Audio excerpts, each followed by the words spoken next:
Olá, caríssimo, olá, caríssima. Bem-vindo ao nosso segundo encontro dessas aulas que estão sendo realizadas nesse formato, tá? Onde eu utilizo a tecnologia para evitar aquele excesso de exemplificações características das aulas, que são normalmente feitas por nós, professores.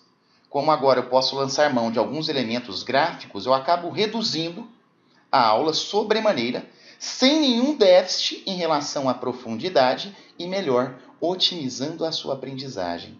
Por quê? Porque visualmente você passa a ter acesso a alguns aspectos da norma jurídica que você outrora não tinha em sala de aula, que outros cursos jurídicos não oferecem.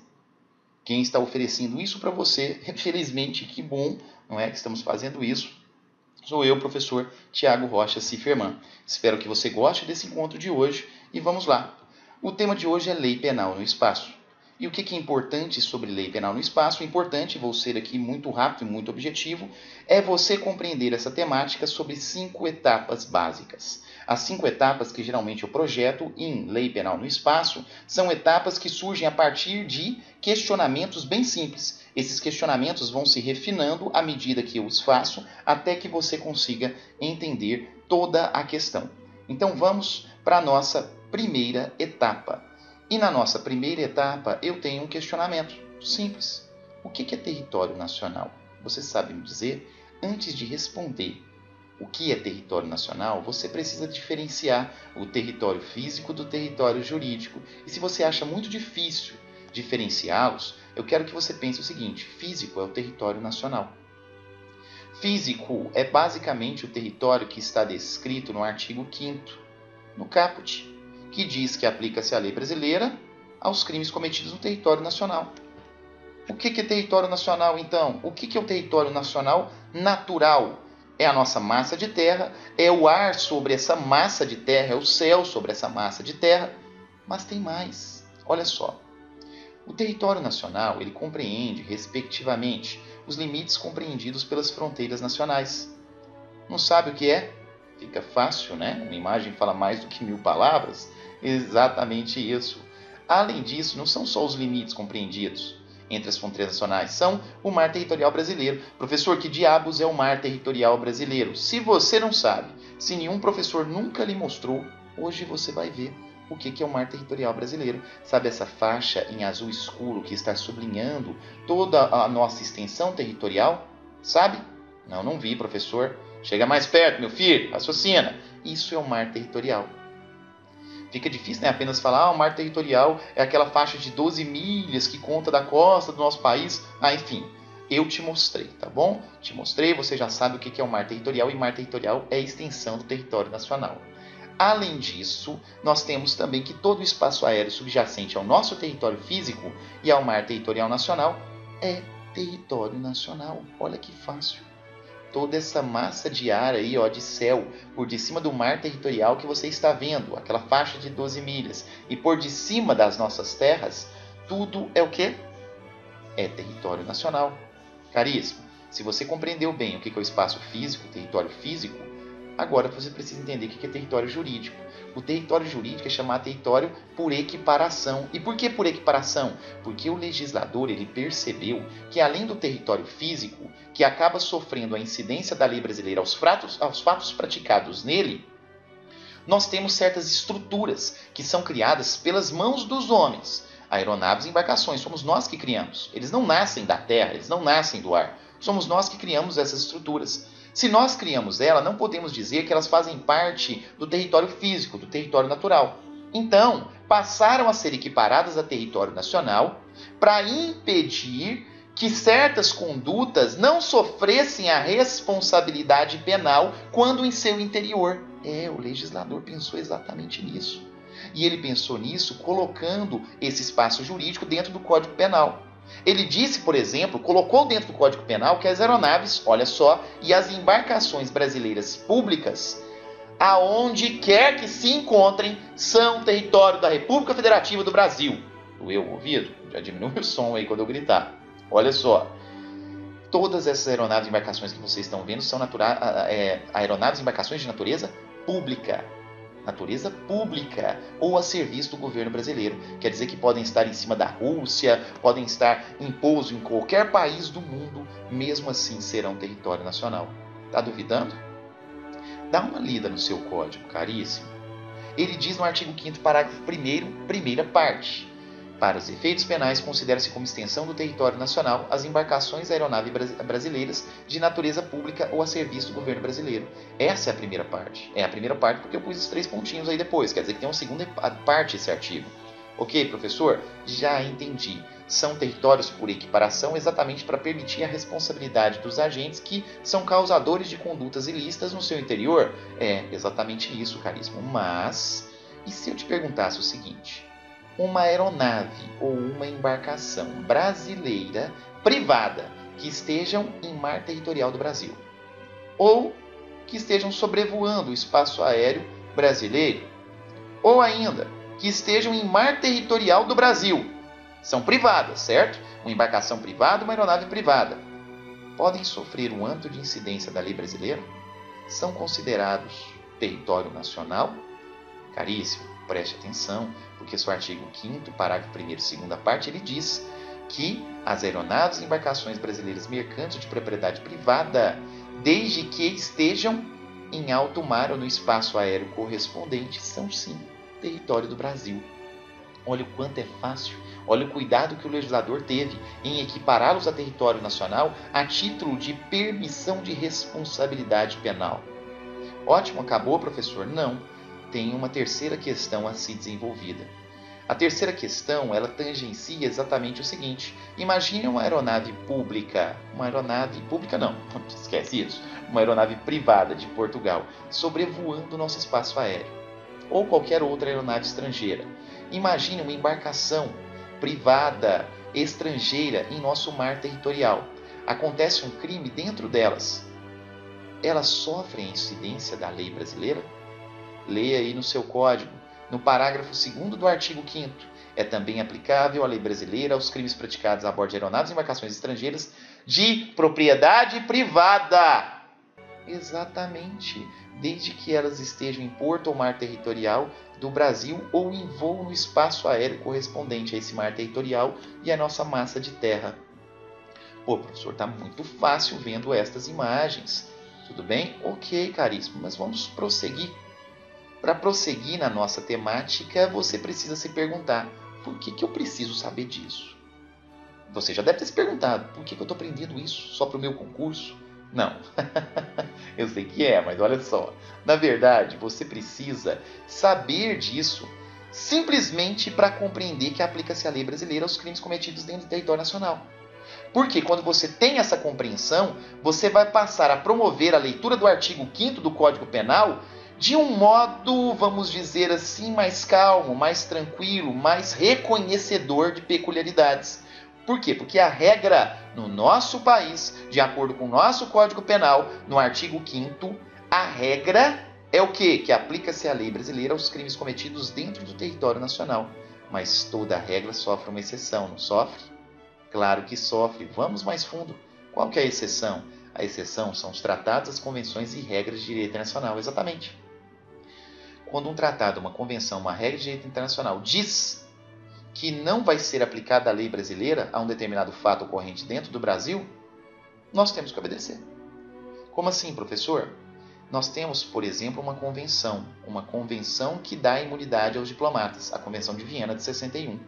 Se um diplomata americano realiza um crime dentro do Brasil, ele vai ser responsabilizado pela lei americana. Não significa que ele não deve subserviência às nossas leis. Ele deve, porque ele não vai ser punido, tá bom? Não vai ser punido. Mas, enfim, ele vai responder segundo as suas leis.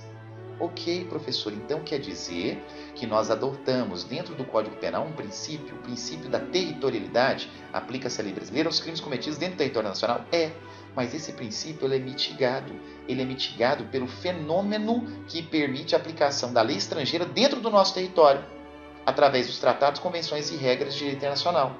Entendeu, caríssimo? Tá fácil? Professor, ainda não. Então vamos para a segunda etapa. E na segunda etapa, a partir desse desenvolvimento, eu faço para você a seguinte pergunta: sabe me dizer se existe possibilidade da lei brasileira deixar de ser aplicada dentro do território nacional? Pô, professor, tá de sacanagem. Você já me fez essa questão. Aliás, você a respondeu antes. Exatamente, caríssimo.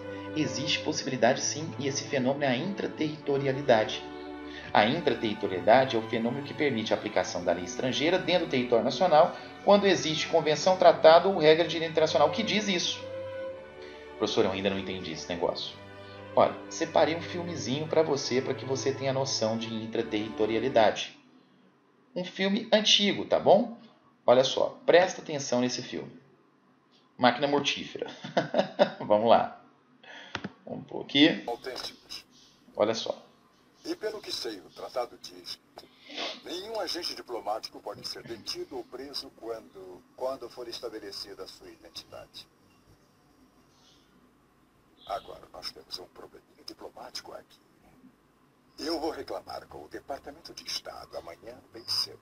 Você pode fazer o que quiser, mas eu vou te pegar. Meu caro policial, você não poderia me dar nenhuma multa de diferença. Presta atenção nessa última parte, olha só. Nessa aqui tá falando alemão, não. Sei lá o que ele tá falando.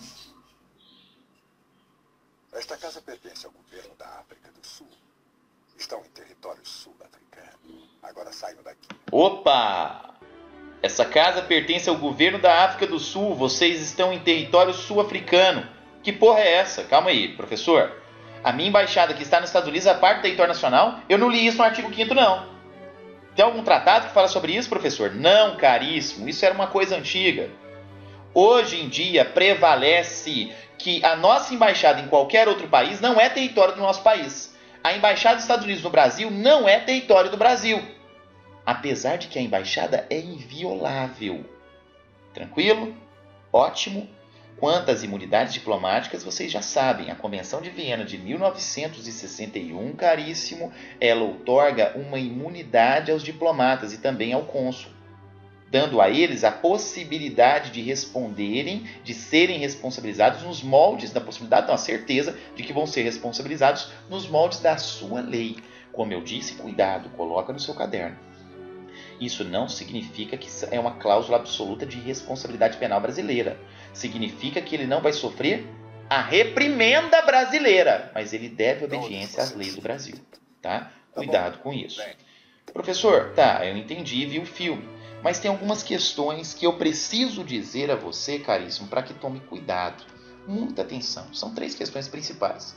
A primeira dela é que a embaixada não é extensão do território nacional, apesar de inviolável, já expliquei para você. A segunda dela é a que mais me preocupa. Por quê? Porque caiu no seu concurso. São 3 questões que caíram no seu concurso aqui. Uma fácil, uma mediana e a outra foda, tá bem? A outra difícil. A primeira diz, se uma embarcação brasileira naufragar sobre os seus destroços lutarem um alemão e um sueco, e como resultado, um deles morre, o agente que causou a morte, ele será responsabilizado por qual lei? Eu quero que você leia o artigo 5º. Ah, não vou ler não, tá aqui. Leia o artigo 5º, meu filho, você está estudando. Você está querendo o quê? Tá lendo? Tá bom, leia. Quando você lê o parágrafo 1º, você vê falando sobre embarcação brasileira privada. Exatamente. Olha só, se a embarcação é brasileira privada, não me interessa, vai ser a lei brasileira, porque eu estou falando que eles estão onde? Em alto mar. Em alto mar, se eu não falei nada, eles estão em alto mar. Ah, beleza, professor, é mesmo, não é? Se a embarcação brasileira, professor, mas um é sueco e o outro é alemão. Não me interessa. Não me interessa a nacionalidade dos sujeitos. O que interessa é que quando eles estão pisando sobre a carcaça do navio que está em alto mar, eles estão pisando em solo brasileiro e vão responder de acordo com a lei brasileira. Professor, pare de gritar. Tá bom, não vou parar não, tá? A aula é minha, se foda. Olha só, vamos lá. Depois que você saiu do 1, você sabe que é a lei brasileira, nós temos um segundo questionamento. Pensa comigo. Nós temos 2 barquinhos, tá bom? 2 embarcações. Uma é alemã e a outra é argentina. As duas batem de frente. O argentino e o alemão, que são tripulantes, cada qual de uma embarcação, pulam no mar. E eles resolvem e têm uma grande ideia. Eles falam, vamos nos juntar esforços aqui e construir uma jangada com parte dos 2 navios? Vamos. Eles constroem a jangada, sobem sobre ela e começam a brigar. Por quê? Porque a jangada começa a afundar com o peso dos 2. Só um pode ficar ali. Caríssimo. Tudo bem, não vem com o negócio de legítima defesa, palhaçada não. O que eu quero saber é o seguinte. O alemão matou o argentino. Eu não fiz o exemplo alemão-Brasil por causa da Copa do Mundo e alemão-argentino porque certeza que o argentino vai morrer. Olha só. Então o alemão deu um tiro no argentino e o argentino morreu. Mas qual que é a lei que se aplica ao caso? Aí você vai dizer para mim, professor, aí tem parte de terras, não tem? Parte de terra de onde? Do Brasil, não é? Uma embarcação privada brasileira. E temos uma embarcação privada que é alemã, não é isso? Ok, porque está falando, a embarcação privada brasileira. Tinha um argentino dentro da embarcação do Brasil, um alemão dentro da embarcação alemã. Tá bom, cara. Então me explica isso, professor. Você, cara, você anda estudando demais. Calma, tá? Bebe uma água, descansa um pouquinho às vezes, porque isso te perturba um pouquinho, te perturba porque eu tenho certeza que algum de vocês, ou você peculiarmente pensou, mas vem cá, o alemão, se ele estivesse pisando bem na parte da jangada que corresponde à parte da embarcação brasileira privada, aí seria a lei brasileira. E se por um acaso o argentino caiu e morto em cima do solo da Alemanha, seria a Alemanha. Cara, você tá ficando louco. Olha só, você está perdendo o juízo. Aqui nesse caso, a doutrina falou o seguinte: existe a confusão do território. Não tem como você falar a quem pertence o território. Se não tem como falar a quem pertence o território, não tem como você falar a lei que incide sobre o fato pelo território. Então a doutrina escolheu que a lei que você vai aplicar vai ser a lei da nacionalidade ativa, ou seja, da nacionalidade do agente que causa a morte. Exatamente. Vai ser a lei da Alemanha. Por quê? Porque nada mais justo e coerente que, diante da confusão de territórios, nós vamos aplicar a legislação conhecida e reconhecida pelo autor do crime. Isso é justo. Eu não posso reprimir ele pela sua conduta com base em uma legislação diversa que ele desconheça. A legislação da vítima tem que ser a legislação de quem? Do autor do crime. E a última questão é a 3, é a mais difícil. Imagine que uma embarcação pública pertencente a outro país está em porto brasileiro. Olha, eu quero saber, se acontece alguma coisa dentro de um navio público estrangeiro que está em porto do Brasil, qual que é a lei? A lei do país da embarcação. Você está certo. Mas a maneira técnica de você dizer é o seguinte, professor, no meu artigo 5º não tem nada falando que a lei brasileira vai incidir sobre embarcação pública estrangeira. Não tem nada falando que a embarcação pública estrangeira é equiparada a território nacional. Se não tem, então eu posso falar com certeza. Posso falar que não aplica-se a lei do Brasil. Por que eu não posso falar que a lei do país, do outro país se aplica? Porque você não conhece a lei do outro país. E por que você escreveu aí? Porque é o comum, é o que todo professor fala, é o que as doutrinas falam. Mas o jeito técnico é você falar que não se aplica a lei brasileira. A letra B. Quanto àqueles crimes praticados fora da embarcação, qual é a lei aplicável? Aí, pessoal, se por um acaso o indivíduo saiu do seu barquinho estrangeiro público e pulou dentro do Brasil, tem duas possibilidades. Se ele estava andando pelo nosso país, mas no exercício da sua função e nesse medeio matou alguém, no exercício da sua função, ele responde pela lei do seu país. Mas, se ele resolveu pular carnaval, está ali pulando carnaval e mata alguém, aí, meu caro, é a lei brasileira. Então, cuidado com essas duas questões. Professor, acabou a guia atenção? Não precisa ter atenção com mais nada, não? Já anotei o suficiente? Não. Eu quero que você tenha atenção também com a interpretação sistemática do artigo 5º, parágrafo 2º e o princípio da passagem inocente. Por quê, caríssimo? Olha, o nosso Código Penal é de 84. Após o nosso Código Penal, surgiu uma série de outras leis esparsas, atuais, leis diferentes, que em verdade nós não podemos dizer que são harmoniosas com o Código Penal num todo. Essas leis então acabam conflitando. Quando elas conflitam entre si no Código Penal, olha só, quando elas conflitam, nós precisamos harmonizá-las. E a maneira que você encontrou de harmonizar essas leis é mitigando alguns princípios descritos no Código Penal. Então, o artigo 5º, parágrafo 2º diz o seguinte, que vai ser aplicável a lei brasileira aos crimes praticados a bordo de aeronaves e embarcações estrangeiras de propriedade privada. Não diz? Diz. Porém, o artigo 93 disse que essas aeronaves e embarcações privadas têm direito à passagem inocente no mar territorial do Brasil. Pensa comigo, cai a questão na sua prova. Uma embarcação estrangeira de propriedade privada está dentro do mar territorial do Brasil. Acontece um crime lá dentro. Qual que é a lei? Ora, professor, pelo que eu li no artigo 5º, parágrafo 1º, é a lei do Brasil, professor.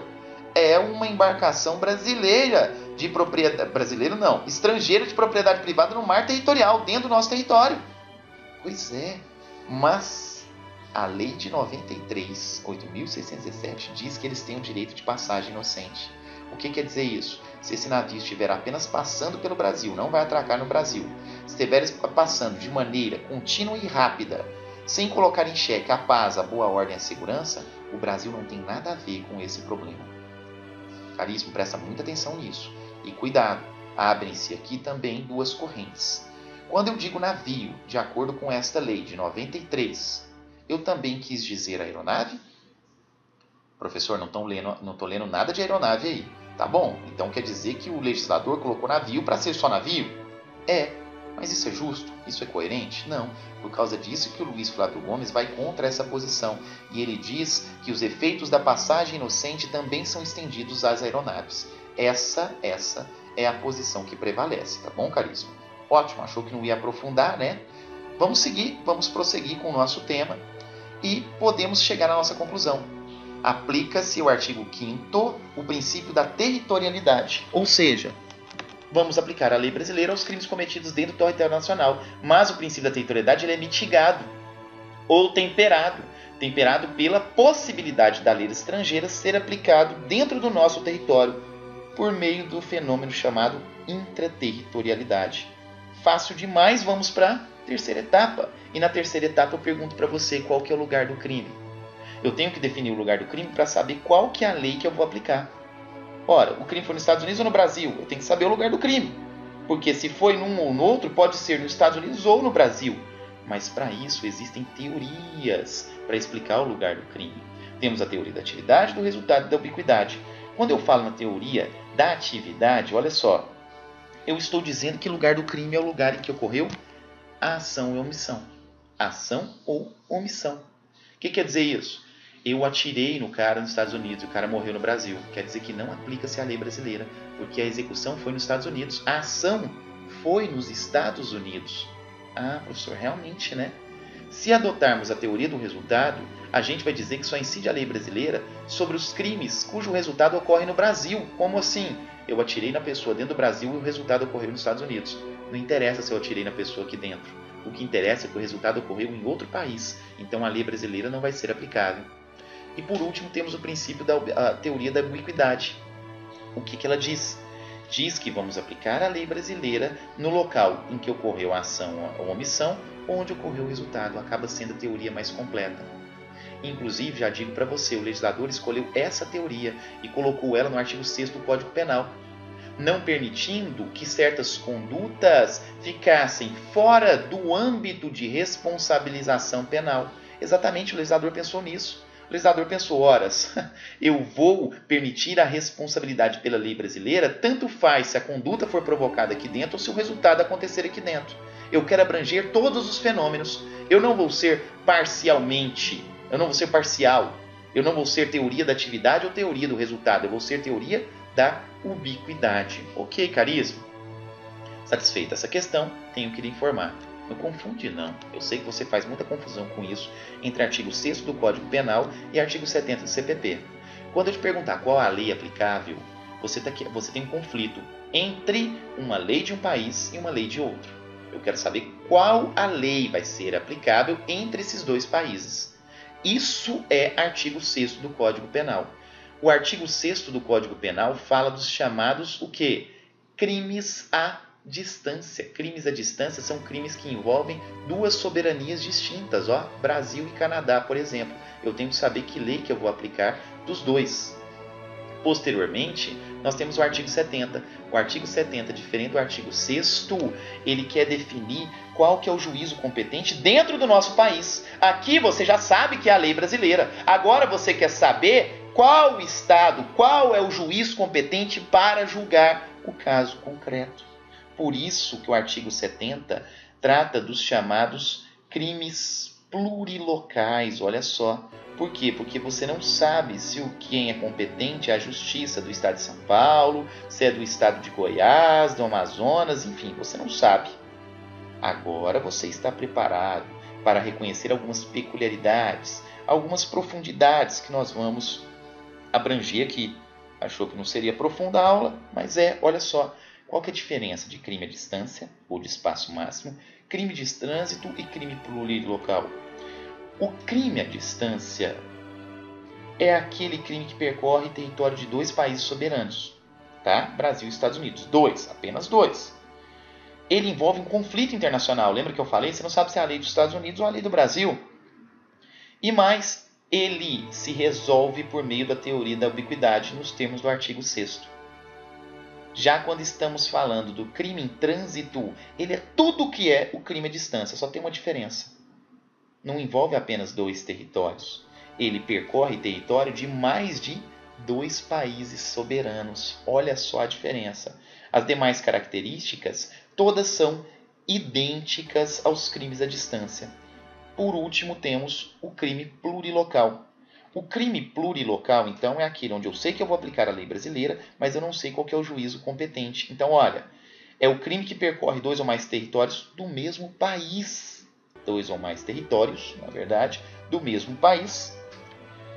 Envolve um conflito interno de competência, não é um conflito internacional, e resolve-se pelo artigo 70 e a teoria do resultado. Tranquilo, caríssimo? Fácil? Já que você já entendeu todos estes aspectos, imagino que você já esteja preparado para a nossa 4ª etapa, nossa penúltima etapa da construção do seu conhecimento acerca de lei penal no espaço. E na 4ª etapa eu tenho um questionamento. Sabe me dizer se existe possibilidade da lei brasileira ser aplicada fora do território nacional?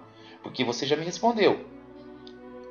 Você já me respondeu o que é território nacional, você já me respondeu se tem possibilidade da lei estrangeira ser aplicada dentro do território nacional, você já me respondeu o que é lugar do crime, e agora, já que tem possibilidade da lei de fora ser aplicada aqui dentro, tem como a lei nossa ser aplicada lá fora? É claro que tem, o nome desse fenômeno é extraterritorialidade. A extraterritorialidade é um fenômeno que está descrito no artigo 7º do Código Penal, onde diz que ficam sujeitos à lei brasileira, embora cometidos no estrangeiro alguns crimes. Mas antes de você saber quais são esses crimes, você precisa entender quais são as espécies de extraterritorialidade. E são elas: a incondicionada, do artigo 7º, inciso 1, do seu Código Penal. Também a condicionada, do artigo 7º, inciso 2. E a hipercondicionada, do artigo 7º, parágrafo 3º. Vamos pormenorizá-las por uma questão de didatismo e também para manter a harmonia do desenho que eu fiz nesta aula. Vamos começar pela condicionada. Olha só, a extraterritorialidade condicionada, ela diz o quê? Que eu vou aplicar a lei brasileira aos crimes cometidos fora do território nacional, desde que esses crimes sejam crimes que por tratado ou convenção o Brasil se obrigou a reprimir. Crimes praticados por brasileiros lá fora, ou crimes praticados em aeronaves ou embarcações brasileiras que sejam mercantes ou de propriedade privada, ou seja, não são públicas, quando em território estrangeiro e aí não sejam julgados. Mas o que eu tenho que saber de extraterritorialidade condicionada? Você tem que saber por que ela se chama condicionada. Você tem que entender que ela se chama condicionada por quê? Para que o agente seja responsabilizado por crime que ele cometeu no estrangeiro, precisa haver a concorrência, ou seja, cumulativamente precisam concorrer certas condições que estão expressas no parágrafo 2º do seu Código Penal. Olhe elas aí. O agente que causar um crime no estrangeiro, ele vai ser punido se ele entrar em território nacional. Professor, o que é entrar em território nacional? Ora, entrar em território nacional não é permanecer. Dá para me explicar melhor? Tá, você se acha um gênio, né? Você resolve praticar crimes porque não passou no seu concurso, não passou na OAB e vai para os Estados Unidos, pratica um crime lá. Aí você se lembra que estudou extraterritorialidade condicionada e diz: ora, para eu não ser punido pela justiça brasileira, basta eu não ir para o Brasil, porque uma condição para que eu seja punido é o quê? Eu entrar em território nacional. Caríssimo, presta atenção. Sabe o que você faz? Você pega um voo da Gol ou da TAM para ir para a Europa. Mas você acabou de pegar uma aeronave brasileira, energúmeno. Raciocina. Meu filho, quando eu falo meu filho, eu tô nervoso com você. Você pegou a aeronave brasileira, a aeronave brasileira é o quê? Privada. E sendo privada, ela faz parte do território nacional. A partir dali, você não precisa ir para o Brasil. Basta você estar dentro dessa aeronave, você já pode ser responsabilizado pela justiça brasileira. Fácil, né? Interessante. Posteriormente, o agente, além de entrar em território nacional, o fato que ele praticou no exterior também tem que ser punido no nosso país. Poxa, você está vendendo drogas, conseguiu um emprego em Amsterdã e você vende maconha numa loja que é legalizada lá. Você tira foto, você se grava vendendo maconha e vem isso aqui no Brasil. Quando você vem passar férias no Brasil, a polícia pode prender? É claro que não. Em Amsterdã isso é permitido, aqui que não. Aqui você vai andar de acordo com as regras do jogo. Mas se você praticou essa conduta lá e lá é permitido, não tem por que você ser responsabilizado aqui no nosso país. Terceira, é estar o crime incluído entre aqueles pelos quais a lei brasileira autoriza a extradição. Só isso, professor? Não, eu gosto de aprofundar, caríssimo. E para aprofundar, nós precisamos pegar o Estatuto do Estrangeiro. Eu vou te dizer os crimes em que o Brasil não concede a extradição. Mas você não vai ler o artigo 77 desse jeito, não. Eu quero que você leia o artigo 77 assim. Não se aplica a lei brasileira aos crimes praticados no estrangeiro. Quando, lê o inciso 4, ele é o mais importante. A lei impuser ao crime a pena de prisão igual ou inferior a 1 ano. Quando lá a lei impuser, olha só, quando a lei brasileira impuser ao crime praticado lá fora a pena de prisão igual ou inferior a 1 ano, não se permite, por exemplo, a extradição e não se aplica a lei penal brasileira a esse crime praticado lá no estrangeiro. Fácil? Aprofundamos? Era isso que você queria para o seu concurso público? Ok, então vamos prosseguir, vamos continuar. Não ter sido um agente absolvido no estrangeiro ou não ter aí cumprido a pena. O que significa isso? Que nos casos de extraterritorialidade condicionada, aquela em que concorrem todas as condições que eu estou lendo, se o agente foi absolvido nos Estados Unidos, ele não vai responder no Brasil. Se ele já cumpriu 5 anos nos Estados Unidos, ele não vai cumprir pena no Brasil. Por quê? Porque aqui temos o bis in idem. Você não pode responder 2 vezes pelo mesmo fato. A extraterritorialidade condicionada obedece o bis in idem. E por último temos que o agente não pode ter sido perdoado no estrangeiro. Se ele foi perdoado lá, não vai ser responsável aqui. Ou não ter extinta a sua punibilidade pela lei mais favorável. Enfim, caríssimo, estas são as condições. Agora você pode ir tranquilamente para a extraterritorialidade incondicionada. Exatamente, a incondicionada. E quando falamos incondicionada, nós estamos falando que a lei brasileira vai ser aplicada aos crimes cometidos fora do território nacional, aos crimes contra a vida ou liberdade do presidente da República. É contra a vida e liberdade. O que quer dizer isso, professor? Quer dizer que não é crime contra o patrimônio, meu filho. Essa figura representativa de um crime contra patrimônio não cabe na extraterritorialidade incondicionada. Você tem problema? E se ele matasse a presidente Dilma pelo relógio dela? Ainda assim seria latrocínio, crime contra patrimônio, tá bom? Posteriormente, contra o patrimônio público ou a fé pública. Tá vendo o cara jogando uma bomba num prédio público brasileiro nos Estados Unidos? Pois é, por aí poderia haver o que? A incidência da lei brasileira. E também contra a administração pública por quem está a seu serviço. Você é um funcionário público. Finalmente você conseguiu passar. Você vai para os Estados Unidos, lá tem um prédio público e você comete contra o prédio público brasileiro, ou seja, a administração pública brasileira, corrupção passiva. É a lei brasileira? Claro que é a lei brasileira. Por quê? Porque está descrito no artigo 7º, inciso 1, a linha C do seu Código Penal. E por último, no crime de genocídio. O professor não tem que ler o resto, não? Não, basta você saber genocídio. Porque todos os países se obrigaram a reprimir o genocídio. O genocídio é um crime contra a humanidade. Caríssimo, se você entendeu este aspecto, lê o parágrafo primeiro. Eu não vou falar sobre ele agora não, mas eu quero que você leia ele com atenção. Nos casos do inciso 1, ou seja, dessa extraterritorialidade incondicionada, o agente vai ser punido. Olha só, ainda que absolvido ou condenado no estrangeiro. Sabe o que é isso? Se você ler apenas o parágrafo primeiro, você vai dizer que isso é uma exceção ao bis in idem. Você está dizendo que o agente pode ser processado, pode ser condenado e pode ser julgado 2 vezes pelo mesmo fato. Se você ler o parágrafo primeiro, você diz isso. Mas a gente sabe que na verdade é uma atenuação. Vou explicar isso mais à frente. Por último, nós temos a extraterritorialidade hipercondicionada. E por que é hipercondicionada? Porque ela reúne todas aquelas condições que eu disse para vocês lá atrás, tá bom? Entrar no agente em território nacional, dupla tipicidade, ou seja, o fato de ser crime aqui e crime lá, tratado de extradição, o agente não ter sido absolvido, não ter sido perdoado, não ter cumprido pena ou não ter tido extinta a sua punibilidade pela lei penal mais grave. Pega isso tudo e soma com o parágrafo 3º. O parágrafo 3º diz que além daquelas condições eu tenho que ter: não foi pedido ou foi negada a extradição, ou houve requisição do ministro da Justiça quando estivermos falando de crimes praticados por estrangeiro contra brasileiro fora do Brasil. Essa é a hipercondicionada. Fácil demais. Você sabe as 3 modalidades de extraterritorialidade. Agora, meu caro, você pode ter acesso aos princípios da extraterritorialidade. A territorialidade se aplica ao artigo 5º caput. A extraterritorialidade é o artigo 7º. E a extraterritorialidade não tem apenas um princípio, tem vários. Lembra? A territorialidade só tem um princípio. Qual? O princípio da territorialidade, que a gente descobriu que é a territorialidade mitigada. A extraterritorialidade tem 5 princípios. O da nacionalidade ativa, que diz que eu vou aplicar a lei do país do agente causador do crime. A nacionalidade passiva, que diz que eu aplico a lei do país da vítima. Aqui, cuidado, vamos abrir um parêntese. Existem 2 correntes. Uma corrente é do Capesa, ele diz o quê?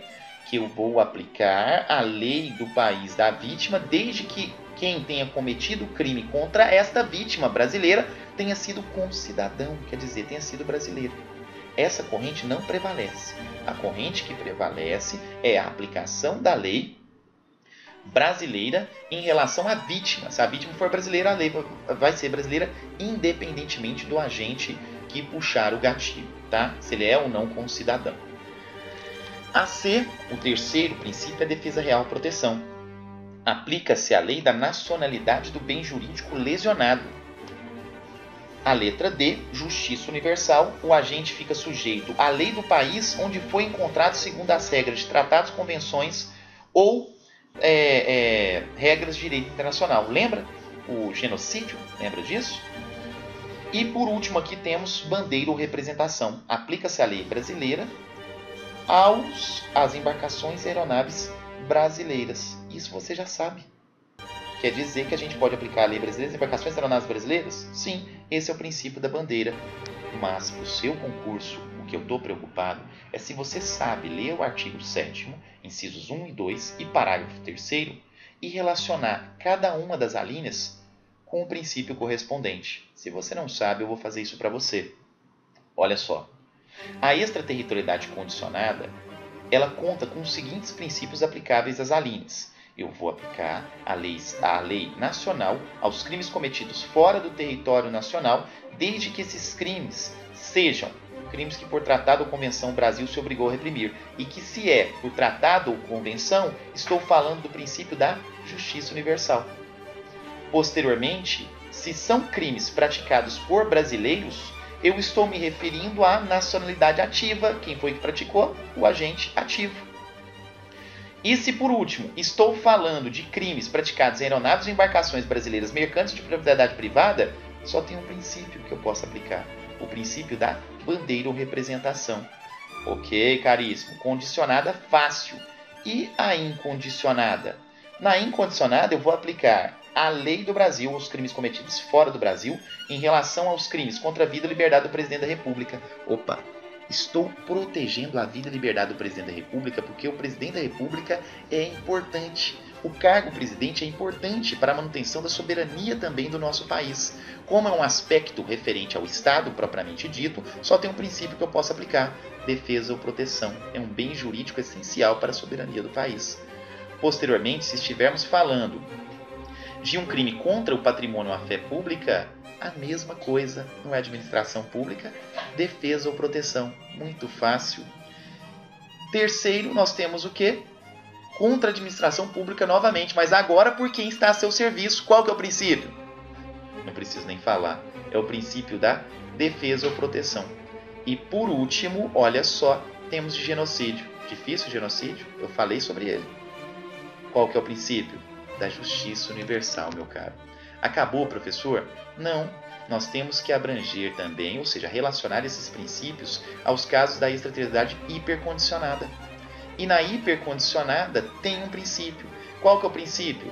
É aquele que se refere exatamente ao caput do parágrafo. O parágrafo diz: também ao crime cometido por estrangeiro contra brasileiro. Quem que é a vítima? Brasileira. Qual que é o princípio? Da nacionalidade passiva. Puxa vida, professor, tô sacando tudo, tô entendendo tudo, tá ótimo, tô entendendo, elementos gráficos, tá muito bom.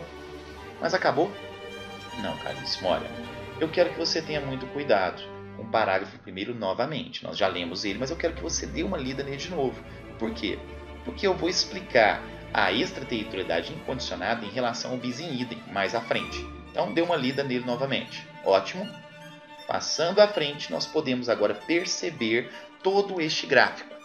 Eu quero que você veja agora os princípios que são relacionados a cada uma das extraterritorialidades, todos em cores diferentes. Por que eu fiz isso? Às vezes você tem muita dificuldade em gravar essa relação. Para você é muito difícil ficar falando a linha A é isso, a linha B é aquilo. Já que você acha difícil, eu quero que você ponha uma coisa na cabeça. Descubra primeiro a espécie de extraterritorialidade. Se for hipercondicionada, tá fácil, cara. Você não tem que saber mais princípio nenhum. Caríssimo. Basta você dizer que aplica o princípio da nacionalidade passiva. É o único princípio que ele comporta. Se for ainda, se você der sorte, a sua questão cair extraterritorialidade incondicionada e tiver perguntando alguma coisa nela sobre princípios, só tem dois princípios que cabem aí. Qual? Defesa ou proteção e justiça universal. Defesa ou proteção são todas as linhas, exceto a de genocídio. Não tá ficando mais fácil? E o resto? Agora o resto sim, você tem que realmente entender. Mas ficou mais fácil, não ficou? Espero aí estar colaborando contigo, hein? Vamos seguir? Acabou, professor? Claro que não acabou, temos a última etapa. E nessa última etapa eu não vou fazer questionamento nenhum. O que eu vou abranger são as peculiaridades, ou na verdade, uma peculiaridade. Eu sei que você ficou com uma dúvida, qual? Professor, eu sei que quando estamos falando do artigo 6º do Código Penal, eu falo dos crimes de espaço máximo. Então eu estou falando de crimes que envolvem duas soberanias, dois países distintos. E eu quero saber qual que é a lei que eu aplico, se é a do Brasil ou do país estrangeiro. É exatamente isso. Mas vem cá, eu queria só saber, professor, a título de curiosidade. Quem que é competente para julgar no nosso país o indivíduo que cometeu um crime nos Estados Unidos? O senhor pode me falar? Posso. Está no artigo 88. Vai ser competente exatamente o juízo da capital onde esse cara morava, onde ele residia. Por último, se ele nunca residiu no Brasil, vai ser o quê? O juízo da capital da República. Fácil isso? Tranquilo? Ótimo, professor. Agora sim. Acabou? Ainda não. De jeito nenhum. Chegamos naquela parte do parágrafo primeiro. Do parágrafo primeiro do artigo 7º. Pega ele aí. Folheia esse negócio. Pegou? Tá lendo? Quando você lê o artigo 7º, não fala sobre a extraterritorialidade incondicionada? Quando você lê o artigo 7º, parágrafo 1º, ele está dizendo que o indivíduo que cumpriu a pena em outro país, ainda assim ele vai ser responsabilizado dentro do nosso país. Que droga que é essa? Isso parece uma exceção ao bis in idem, parece? É, professor, isso é uma exceção, professor, definitivamente.